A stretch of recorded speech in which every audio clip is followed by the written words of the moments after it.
Morning. Can everybody hear me okay? You good, right? The room's just that size, right? We're probably do without the mic, but then somebody complains or lets us know that we probably need a mic. Already had Mr. Peck complaining at me. I know. I'm sorry. It's a rough start to the day. So just to give a quick orientation to the schedule today, we've had breakfast. We're doing session number 1 right now, or session 2 really. Then next at 10 o'clock, so whenever I finish, we'll have a little bit of free time. And then 10 o'clock, half of us or a third of us will be over at the school for Mentor Plus. So be paying attention to whether that includes you and your family. If you are not in Mentor Plus, you might be insider pressing. You might be just hanging around. Then at 11:30 is the swap, so we have everybody else do the Mentor Plus session, and everybody else finish up with the cider pressing or some free time. 1 o'clock lunch.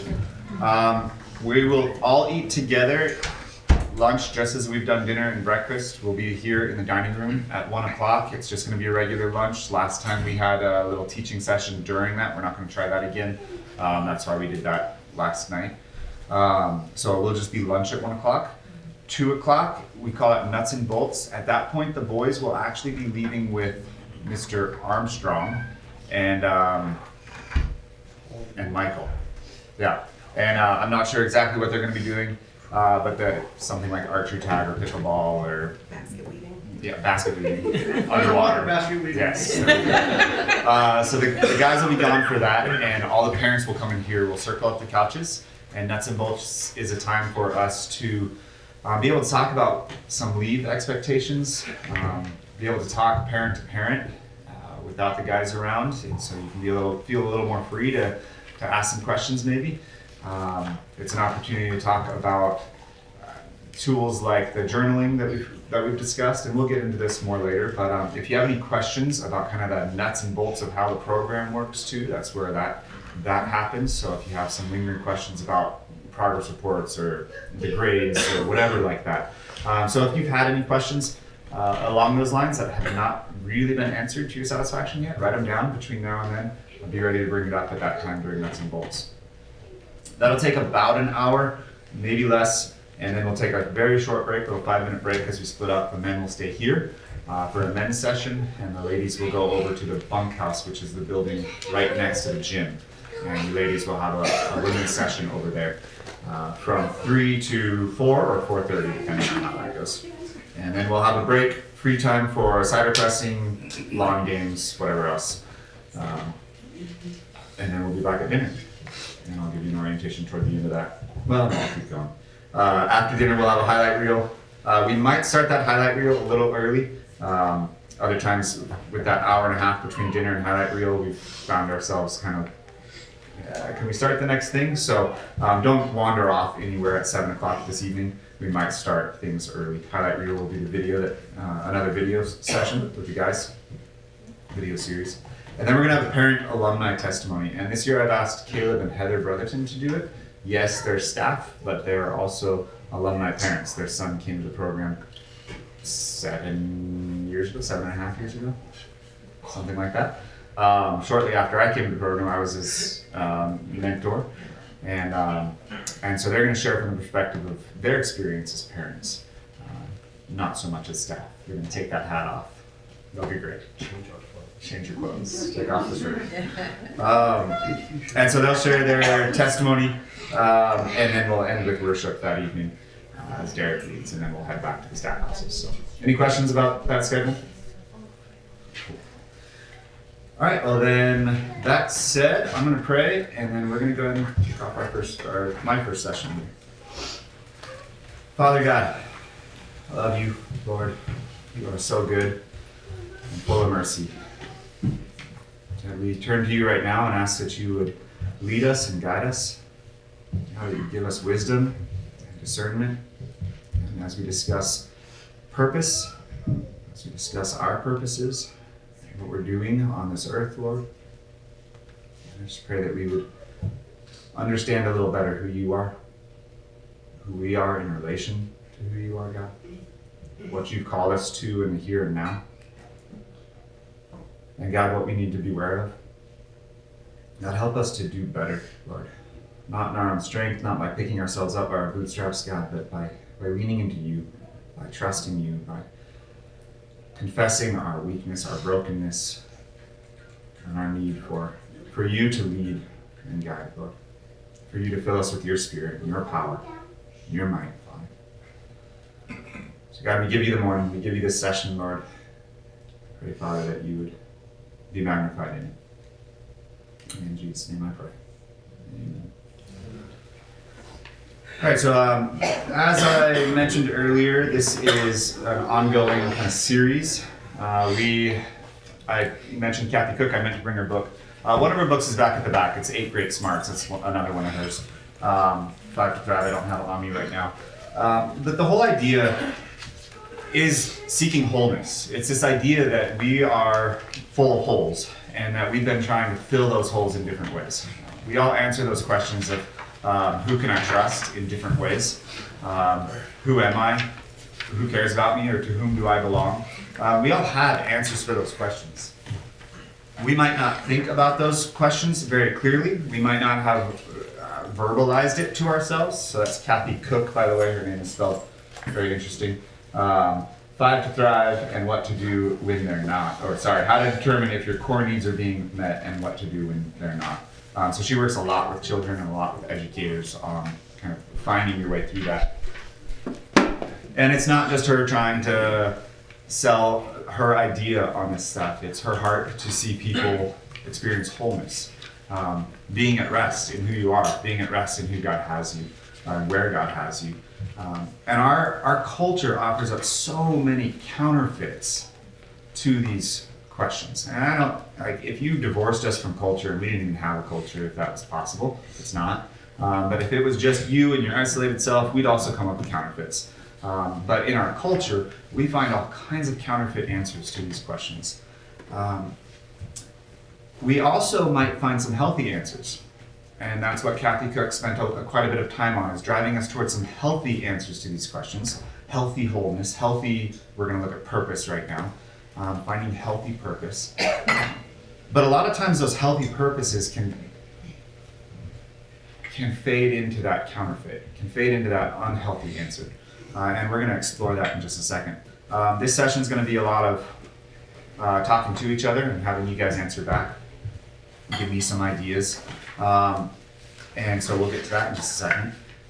But we have these answers that are healthy, and then we have answers that she would call authentic. So if we're talking about identity, a healthy identity could be father. I'm a father. How healthy an identity is that?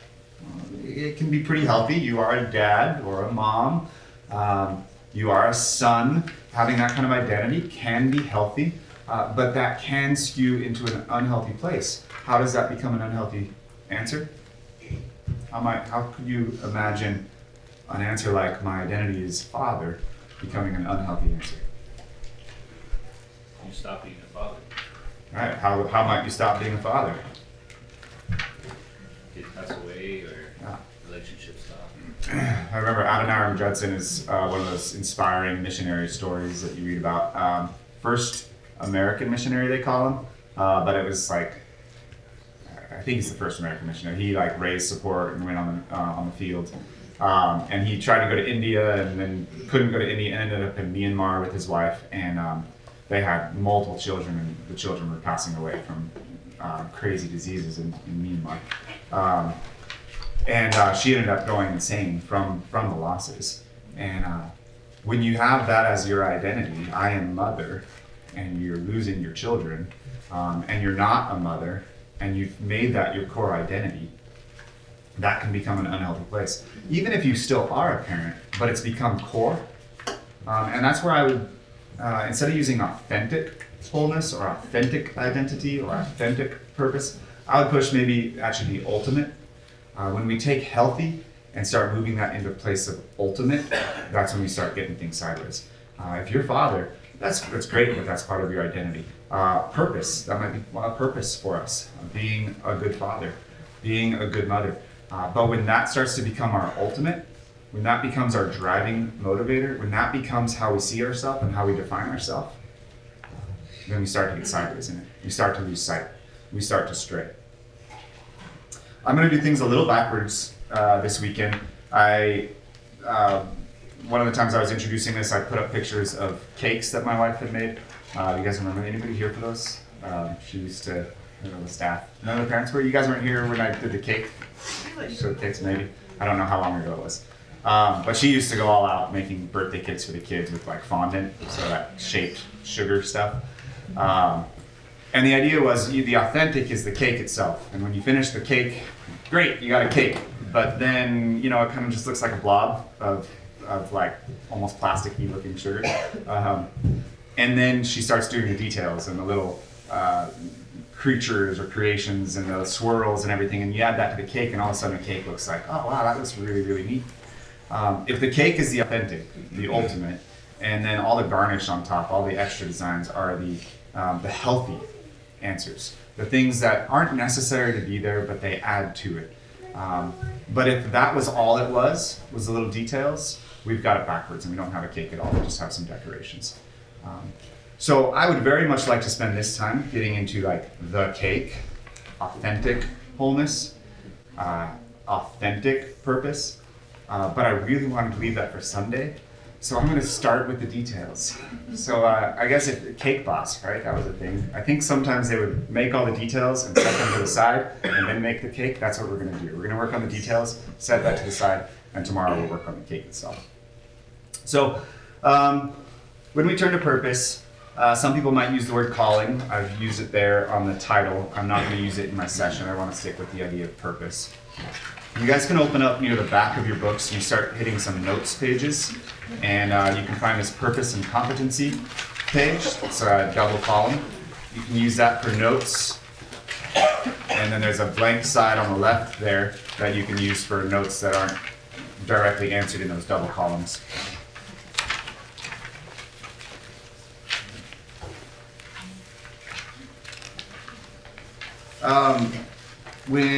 I don't know how varied a crowd we have here, but when Charlie Kirk was killed, everybody knows who Charlie Kirk is at this point, right? Or we at least know who he is. We don't have to agree about how you feel about him necessarily.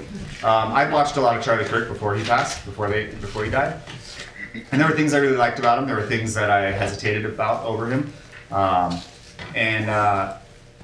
but he was entertaining to watch. It was thought-provoking. I definitely saw him getting more and more Christ-centered in his answers, whereas like 6-7 years ago, or if that's how far back I was watching him, it was a little less about Christ. It was a little less about his Christianity. It just barely came in there sometimes. And then closer to the end, it was a lot more often about Jesus Christ and about his Christianity, about his biblical worldview was coming in more and more. But when he died, there was a lot of language about taking up the torch.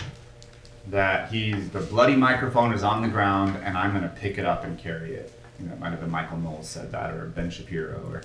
And you got a lot of this sentiment of there's a breach in the walls that he was filling and it's time for us to fill it. And that can be inspiring and thought-provoking. And then there was the hashtag, I am Charlie Kirk. And that can be really inspiring and like, yeah, I am Charlie Kirk. There's this gap that needs to be filled. And something about that kind of hit me. And I think part of it is that I could see myself walking a similar path with him. Things God has done in my life, things I care about, things that I can get passionate about. I can imagine myself being a co-laborer alongside him at some point if things had worked out differently in my life, and seeing him killed the way he was killed and just kind of rocked my world a little bit. And so I am Charlie Kirk, thinking thoughts like that. And real quick though, I had to think, but are we? We all have different purposes. We're not all the same. God calls us to many different things, and Charlie Kirk was filling a purpose, and some people need to take up that baton. Some people need to stand in that particular gap. I have a feeling it's not the gap you guys are going to fill. Maybe God has a unique call on your life to fill that particular role of addressing the political nuances in our nation and how our Christianity ought to inform our politics and answering the woke left and whatever else. Maybe you feel like God is calling you to that. Maybe you feel like that's a purpose God has for you. But for most of us, that's just not the case. I know a teacher who I was talking with the other day and asking how things were going, and in the classroom. He's a middle school teacher, and he's answered this way to me before. Something along the lines of, well, another day. It's not like we're changing the world or anything. And, true enough, a teacher's not likely to, quote unquote, change the world, but a teacher changes some people's world. And to lose sight of purpose like that, to go day in and day out into your daily humdrum and just feel like, well, it's not like I'm going to change the world. And that's something I think we can take from Charlie Kirk. His passion, his drive, his ambition. A lot of the people talking about him after the fact, that's what came out again and again and again was, man, this guy's drive. Some of the people, when they first met him at a Republican convention, it was like, he's going to lead the RNC one day. He just had this drive that made people go, whoa, this guy's intense. Always reading, always thinking, always talking and writing. And we just watched Hamilton for the first time. Similar portrayal of that historic figure, just always driven, always writing, putting ideas out there and dealing with such thoughts. And that kind of drive is so easy to lose in life. God has a purpose for you. And I want to spend this time kind of challenging each other on leaning into that purpose. And remembering that you're not just a purposeless wanderer wandering through life, just trying to get to the end of it, just trying to get through the next day.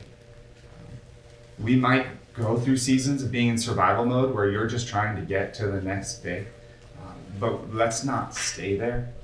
Let's remember that God has a purpose for us and live our lives with purpose. Grab that drive again and that ambition and get moving. So one of the things I want to do, I've just got some verses I forgot over in my folder. I'm going to go grab them real quick. But I want you guys to start letting me know, what do you think? I don't think I wrote this question in the column, so you can use the left-hand column if you want to write them down.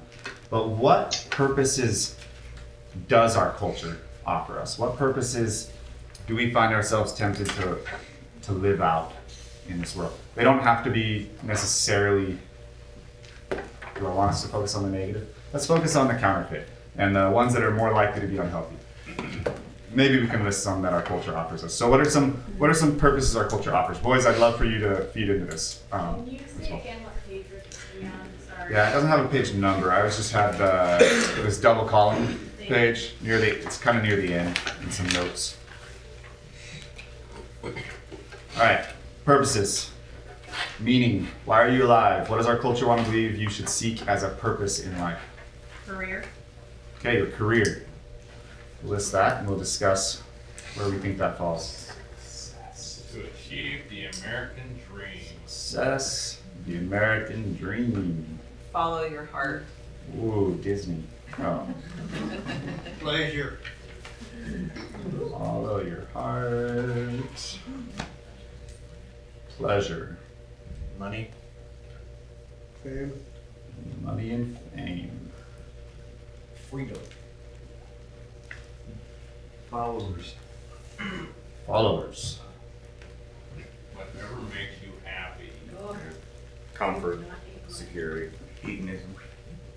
Yeah, well, hedonism is too good an answer. That covers too much of it. What makes you happy? What'd you say, Kevin? Comfort or security. Comfort or security. Make your own destiny.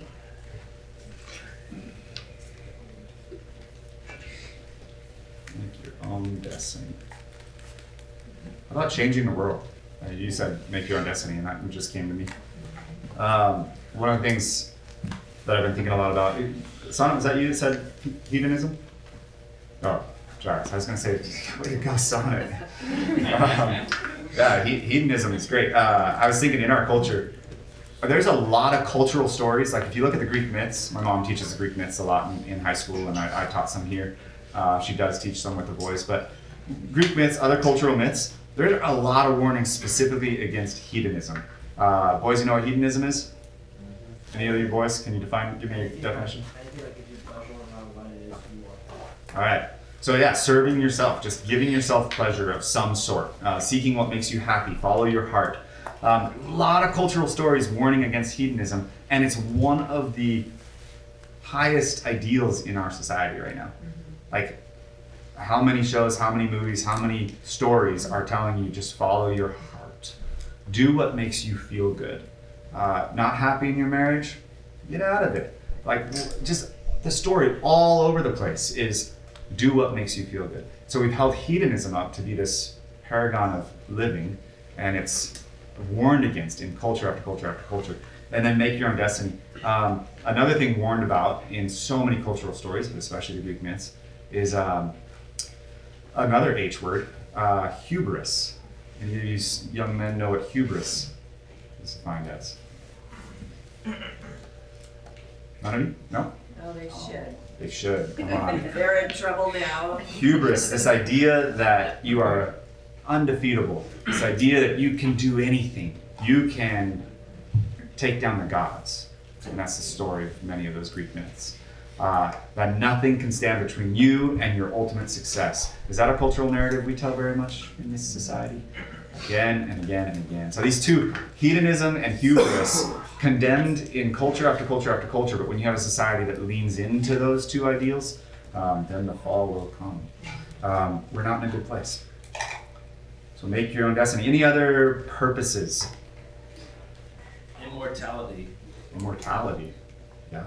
in the sense of being, legacy could be under that. Yeah. To know everything. Done. Done? Let's do a round of applause. Anybody else? To be good. Mm. To be right 100% of the time. I think something that's been glorified a lot lately is the idea of being in the right victim group. You didn't hear being in the right victim group.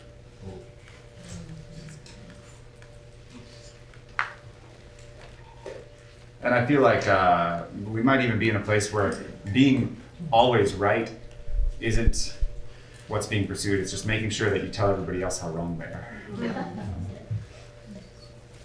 I think that really has become a core purpose for a lot of people. I need to tell everybody. When they're wrong, I need to make sure that I tell them how wrong they are. How many of these can be healthy?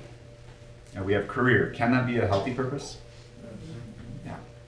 And we'll look at that a little tomorrow. Like, what did God create Adam and Eve for? Right off the bat in the garden, they were to work. Work itself is not anathema. Work is not something not to live for. Now we can get into a place, I think especially as men, but maybe not, we can get into a place where it's just the 9 to 5, where it's the daily grind, and that's what we're doing, and that's just like, I live to work and eat, and that's all it is work and eat, work and eat, work and eat. And we live for that, or that becomes what life is. I don't think that's the kind of thing where it's like, yes, for a lot of us. But that's what we settle into. And I want to challenge you to stop settling. Can success be a healthy purpose? I call that the wandering the desert for 40 years. You call success wandering the... No, the Okay. 9 to 5 grind. The 9 to 5 grind, That's the yeah. wandering the desert for 40 years. Yeah. Following your heart, can that be a healthy purpose? No. I don't think so. The heart, what's the verse you guys memorize on the survival hike boys? Which one? What about the heart? Do not be deceived. Wait, no, that's the wrong one. The heart is wicked above all things. The heart is deceitful above all things. Who can understand it? Who can understand it? And it talks about the Lord searching our heart, right? Desperately wicked. Pleasure. Can that be a healthy purpose? Some of these things are fine, like it's not like we're supposed to live a pleasureless life. It's not like we're not supposed to have fun. But when that becomes our purpose, then we're sideways. Then we've lost sight of it. Money, Nate, can money be a healthy purpose? I want you to really think about it, man. Shimon, can money be a healthy purpose? Depends on what you do with it. Can it be a healthy purpose? No. Because what you do with your money, there can be a lot of positive purposes out of that. But when money is the purpose, we get sideways.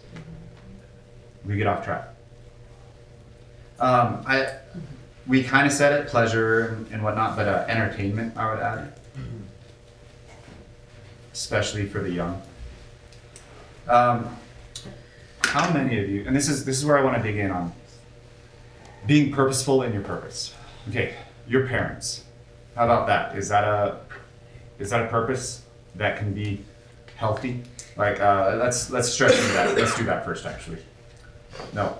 First, I'm just going to point to 6 P's that she talks to, the dangerous P's, and we got some of them. We didn't get power. We kind of got position, holding a certain position. That kind of crept in there on some of them. Pleasure, we got. Possessions. Popularity. Somebody said followers, that would fall in there. And pursuits. So certain pursuits that we have as our purpose. Unhealthy purposes.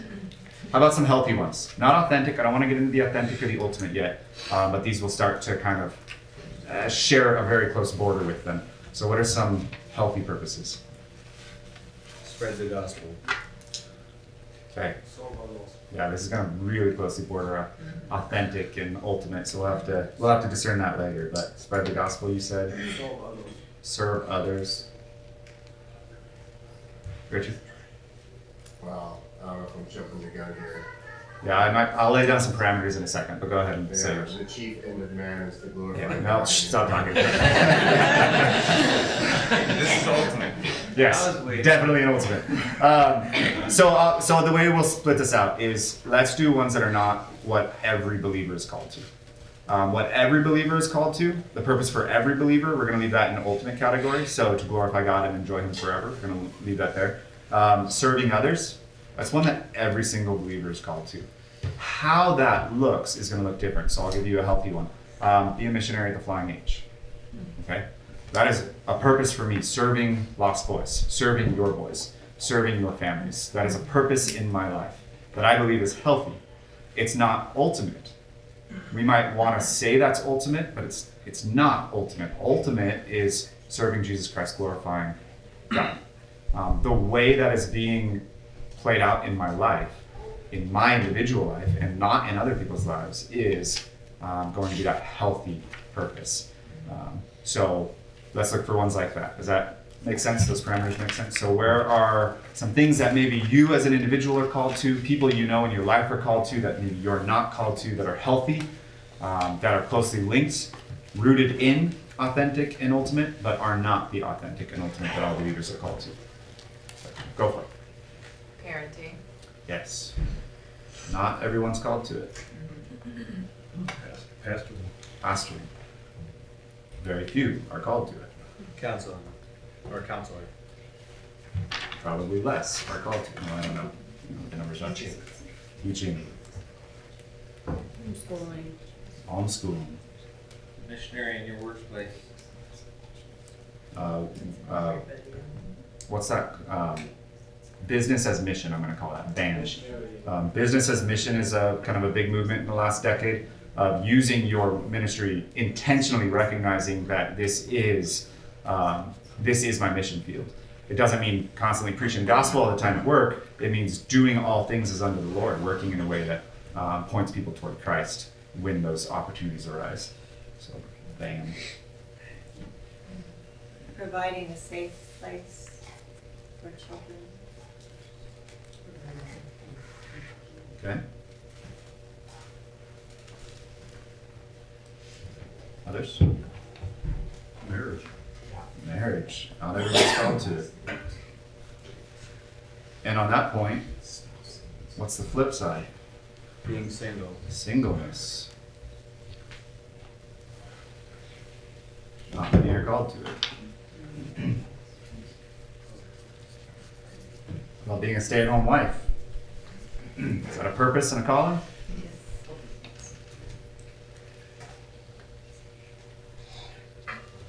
Any others? Could we also make that a stay-at-home mother? Yeah, stay-at-home mother. Because we're not all wives. Yep. I was trying to capture the non-homeschoolers, but then there's the third category. I have a quick question. Yes. Being the stay-at-home mom, being the purpose and the, calling, which I'm like, wow, that kind of hit me hard. The opposite, what does that mean? Does that mean that's not, I don't know how to put it. Does it mean it's bad? Does it mean it's not God's Right. calling or purpose? Or, Right, we're just talking about what God might call different individuals to. So just as God will call some to marriage, oh, okay. others, singleness. God very much purposes singleness in their life. Some would be purposed for being an at-home wife or an at-home Oh, I mother or a understand. homeschooling mother. Others would be purposed for a ministry So you role don't- or work. Yeah, you don't take it generally speaking, it's basically based on family and individuals, right? Mhm. Like the specific calling of their home. Yeah, we're not we're not trying to establish Oh, yeah, no, Yeah. no, okay. just what different various purposes God might have for individuals. I do understand. So one that I had written down was like a sports dad. Being a dad who's very engaged in the sports community with his son and or his kids, and coming alongside the coaches and whatnot, and being engaged in that as part of his community. That can absolutely be a healthy purpose where he's living out the gospel in a manner, he's living out life as a sports dad in a manner that points toward Christ. But that could also be unhealthy.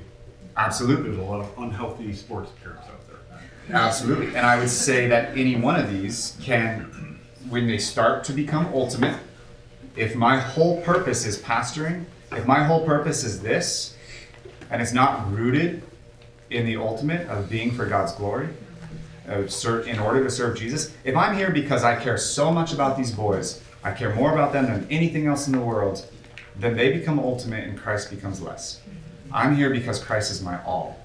I'm here because Christ has a claim on my life, and I believe he wants me to magnify his name and represent him to whomever he calls me to. And in the here and now, he's called me here. He's called me to love your sons. He's called me to love your families. I'm not here first and foremost for them or you. I'm here first and foremost for Jesus Christ. And then that falls underneath that. And any one of these can be done poorly. I can be a terrible pastor or a terrible counselor and get my eyes off of Christ. But they can be healthy purposes, not ultimate. Any others somebody wants to throw out or no? Yeah, because I was not a stay-at-home mom, and I felt called to take Christ into a public classroom and touch the lives of teens who, some were believers and some were not, but I could be a stopgap for some and an introduction to Christ to others. So mission and education, maybe? Okay. I'm not sure if missionary or ministry were mentioned. I kind of have gotten lost in the list. Yeah. Okay. Yeah, no, missionary, that's great. Youth pastor. Youth pastor. How do we find these in our lives? How do we get the idea that this is a purpose for me? God usually puts the need right in front of you. Puts the need in front of you, right? Whether that's some of the questions Kathy Cook points to is looking at what people group you might want to help. Like you see a people group, and that doesn't necessarily mean like Africans or Indians. People group could be this particular, like Lost Boys, at-risk teens. A people group could be public school kids, whatever people group is. So that's right in front of you. So it could be what people God has put on your heart. What else? What might God use? A drive or a desire, like this inexplainable, like this is what I want to do. This feeling. Yeah. That I don't know other than passion, but Yeah, just that God's laid it on your heart, that heart for this thing or these people or want to serve. What gives you joy or sorrow, maybe, goes along with that. Past hurts, like maybe you've gone through something and God has healed you in that way and you wanna Absolutely. help other people. So you've been through it, and so you turn around and see other people who are still going through it. Gifting, absolutely. And that's where called and equipped comes in, that I'm not really going to get time to explore into. But this idea that God has equipped you, actually when you start looking at the idea of calling in the New Testament, you don't really get the modern idea that we talk about, like God called me to this, God called me to that, and then he equipped me for it. You don't really get that verbiage in the New Testament. What you do get is that God equipped you, and the equipping is what you're supposed to do. So he equips some, he gives some to be apostles, some to be prophets, some to be, and it's very much like he equips you to do the work, and so you go and you do the work. They're very tied very closely together. Sorry. So gifting, what you've been through, what God has laid on your heart. How about wise counsel? Wise counsel is huge. Turn and ask wise Christians that have gone before you. We have all these different things, and to your question earlier, Anka, about are we saying that that is a not a good one? Some of the verses we had were Romans 12:6-7, having gifts that differ according to the grace given to us, let us use these. If prophecy, then use it in proportion to our faith. If the gift of service, in our serving. The one who teaches, in his teaching. The one who exhorts, in his exhortation. The one who contributes in generosity, the one who leads with zeal, the one who does acts of mercy, do it with cheerfulness. Ephesians 2:10, for we are his workmanship. We've been created in Christ Jesus for good works, which God prepared beforehand that we should walk in them. This is that idea of purpose. Like, it's not just, oh, hey, I think this is the thing I'm going to go do. God, before time began, set out, this is the work that this person's going to achieve for me. This is the work I prepared for you. 1 Corinthians 12, if you read the full chapter, it really emphasizes the point. I just grabbed a couple verses, but it's that argument of, what is the eye going to say to the hand, I don't need you? If all were a single member of the body, where would the body be? As it is, there are many parts, yet one body. The eye cannot say to the hand, I have no need of you, nor again can the head say to the feet, I have no need of you. This idea that God has very different giftings for different people. He has very different purposes for different people. We're all sitting here because he's called us to some similar things. You guys are all parents. I want to challenge you to parent with purpose again. What do you say to your kids when they walk out the front door on their way to hang out with a friend, go to class, whatever it is? They're on their way out the front door. What's the last thing you say to them on their way out the door? Are you sure you don't need a jacket? Yes, often. What else might be the last words out of your mouth as they head out the door? Make good choices. Okay, great one. Love you. Love you. Be the light. Be the light. Great. Remember who you represent. Remember who you represent. Be Don't- safe. These are great. Be safe. Don't die. Let's stick with be safe and make wise choices. How about have fun? How many of us have said have a good time? Maybe you've stopped saying that because you've been concerned about your son. But so often when we were parenting very young kids, we thought a lot about that, or I thought a lot about that. I think my mom had a proverb she shared with us. And I asked ChatGPT, so I verified it. You know, it's just one of those vague memories where I remember mom saying that Jewish mothers ask their kids, they don't ask their kids, did you have a good time? They ask their kids, what did you learn? What did you learn about yourself? What insights did you have? Is that something you remember sharing with us? Okay. But I wasn't sure if I could believe her or not, so I checked with ChatGPT. I don't know if I remembered it right. So, and it's really interesting. You find a lot of Jewish blogs, a lot of Jewish magazine articles, and they do. It's very much a cultural thing for the moms to ask and to say on their way out the door, make it about education. At seminary, we were sitting at Dallas Theological Seminary. I have words in my mouth. Dallas Theological Seminary. At chapel, we were sitting listening to this missionary share his testimony and sharing about these great things God had done. And we're required to be at chapel so we can get a little like humdrum. It's every day of the week. And his story is pretty interesting though. And he's talking about this one kid who was in so much trouble in their orphanage. and had rejected Christ, and things were just not going well. And he tells a story, and he tells a story, and then in the story he accepts Jesus Christ, and he comes to salvation, and he keeps going in the story. And it's like, wait, I think we were supposed to cheer there or something, weren't we? But like, he told the story in a way where it didn't really feel like it was the right time. And then he's still telling the story. And then the kid went to college. And everybody's like, yeah. And it's, what? Like, where did we go wrong that we're glossing over this kid coming to salvation? And the way he glossed over it, it felt like the story was going to hook, like, but then everything went wrong, right? But no, it didn't. It, like, that was a salvation story, and it's like, that's where we're supposed to cheer, but we're cheering education. So I love that Jewish mothers ask their kids, what did you learn? But that's not our purpose either. It's not to know all things. And so I struggled with that and talking with Lisa, what do we say to our young kids as they go off to this, that, or the other thing? And we tried to be good, and I asked the kids, what do we say to you when you go out and when you come back? What do they think? And Titus gave disappointing answers, but Eden, our oldest, and Titus kind of gave an okay answer, but it was be a blessing. Look for someone to bless is what we landed on as, like, you know, I think you said be a light, very similar. Look for someone to bless. Look for a way to be a blessing. And when they get home, were you a blessing? Did you look for someone to bless?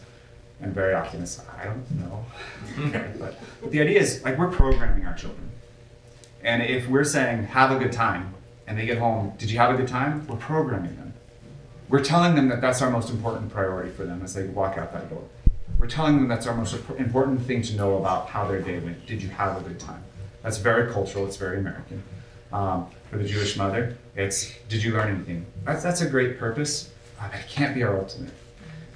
So I want to challenge you to parent with purpose. What things did you purpose in your heart when your children were young? What things did you make part of your family dynamic, your family culture, that you believed in, that you thought this is so important for us to give shape to our children's lives? And because things got hard, or because time passed, or because discipline is hard, it's gone by the wayside. I want to challenge you guys to rediscover those. I want to challenge you to spend time this weekend thinking through those, thinking about what can I say, what can I do in our home to help our kids rediscover healthy purpose. A lot of your boys are living for money or good time, just getting to the next day. Really pleasure, again and again and again. Entertainment. I have a really hard time not living for entertainment. I'm here, I minister, I serve, and then when I head home, I just want to, I've condemned so many times, standing behind the pulpit, I've condemned so many times the dad who gets home from work, plops on his butt, turns on the TV and watches the news and sports. And that's what he retreats to. And I had to quit reading fiction books in June because I'd become the dad that gets home, plops on his butt, opens the book, and starts reading and ignores his family. Because of avoidance, because I wanted to flee into something, because I wanted to be entertained, and so I've put off reading because that's my vice. That's the thing that keeps me from doing the things I need to do. I want to challenge you guys. What are you doing that's getting in the way of you living out of your purpose as a parent? I want you to parent with purpose. I want you to go to work with purpose. I want you to lean into entertainment with purpose. We can do all things as unto the Lord. God has equipped you to it. He's equipped you to be parents. And we sit here and I've got a list of verses that I can give you later, but one of the things I was nervous about speaking on this topic was, okay, so if God has called me to parent, if God has called me to adopt, that one didn't come up. That's interesting. It's supposed to come up. If God has called me to that, then how have things gone so wrong? And how have I found myself in this place? And I just want to challenge you guys with that too, that read 2 Corinthians with paying attention to why Paul thinks he's qualified to share the gospel. Can anybody tell me? 2 Corinthians, why does Paul think he is qualified? What does Paul use as his reason? Hey, you know I'm qualified to give the gospel because ... Throughout the whole book. Say it. Suffering. Look at me. I'm beat up. I'm going great. I've got scars. They've tried to kill me this many times. I'm dragging myself out of the ditch just to speak the gospel to you. By this you know that I am his. By this you know he's called me to this thing. In his anguish, in his sorrow. In contrast to the person he keeps referring to in 2 Corinthians, this picture of this guy who's come in and he's preaching the gospel and he's got it all together. Just because God has called you to it and God has equipped you to do it doesn't mean you're standing on both feet still with a gleaming white smile. You got mud on your face. You've got mud on your face. You're going to be scarred. You're going to be beat up. You're going to need help. That's part of God's equipping. Ministries like ours, it's part of God's equipping. We're never called to do it alone. Every single time you see God talk about equipping and gifts, maybe not every single time, but the vast majority of the time, it gives the purpose for it. What's the purpose of the gifting? Build up the body. To build up the body, to serve others. And that's what we're here doing this weekend. Let's build one another up. Help pick each other up off the floor. Get our eyes back on Christ. Remember to parent with purpose. Go to work with purpose. Serve Jesus Christ. Father God, we love you and praise you. God, we thank you that we are not just zombies wandering through this land, Lord. From one moment to the next, thoughtlessly, needlessly, serving ourselves, God. Help us, for those of us who have started to slip into that. We're not just grinding it out, but God, that we would live each day as unto you. We would remember what you've called us to, see what you've called us to, take ownership of what you've called us to, God. Take ownership of the gifts you've given us, God. Parent with purpose. Serve you with purpose, God. Pray that you encourage each one of these families, Lord. Encourage our staff. And cause us to get up with vigor and ambition and drive, Lord. And to pursue what you've put before us, God. With vision and hope. Rather than hopelessness. And give us your word. Give us your Son. Give us your Spirit, Lord, I pray. In Jesus' name. Amen. All right, so we have 10 minutes or so before...